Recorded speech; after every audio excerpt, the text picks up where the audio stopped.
আসসালামু আলাইকুম। আমার পিছনে দেখতে পাচ্ছেন এটা একটি কালোজিরার ফসলি জমি।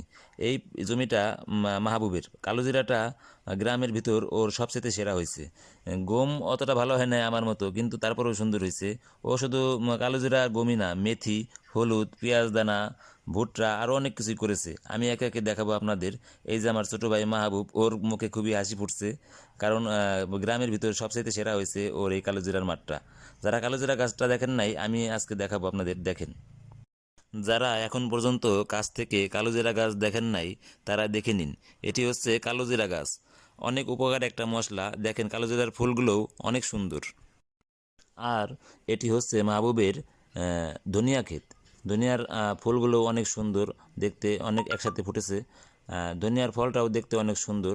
এই যে ফলটা দেখতে পাচ্ছেন, এটি ধনিয়া ফল। ও আমার মতো একের ভিতর তিন চার করছে আর কি। এই যে এখানে মেথি, মেথি গাছ, এখানে কিছু দানা করছে। মেথির ফল চলে আসছে। এই যে মেথির ফল, মেথির ফলটা, এটা হচ্ছে মেথির ফল। ফল চলে আসছে। রসুনও লাগাইছে আবার। আমার মতো একের ভিতর পাস করছে আর কি। রসুনটা খুব সুন্দর হয়েছে, মাহবুব তোমার ছোট ভাই, চকের সেরা রসুন হয়েছে। রসুন হয়েছে ভালো, খুব সুন্দর হয়েছে, মোটা মোটা রসুন হয়েছে, অনেক মোটা। ভুট্টাও অনেক সুন্দর হয়েছে। ভুট্টার সময় আপনারা আসবেন, খেয়ে যাবেন এবং নিয়ে যাবেন। তো কাটা কান্দেলও কিছু লাগাইছে, দেখেন। এই যে কাটা কান্দেল, এই যে কাটা কান্দেলের ফুল। আলাদা করে ও, চাষ করছি ভাই, আলাদা চাষ। কাটা কান্দেল ওই যে ফুল হাতে আছে, ঠিক আছে। তা আপনারা যদি কাটা কান্দেল ফুলের ভালোবাসা নিতে চান, আসবেন। এই দেখেন কাটা কান্দেল ফুলের ফুল। ও কাটা কান্দেল, কাটা কান্দেল চেনেন? এই যে কাটা কান্দেল, এদের সাথে কাটা হয়, সিরিয়াস অনেক কথা কাটা কিন্তু। হয়।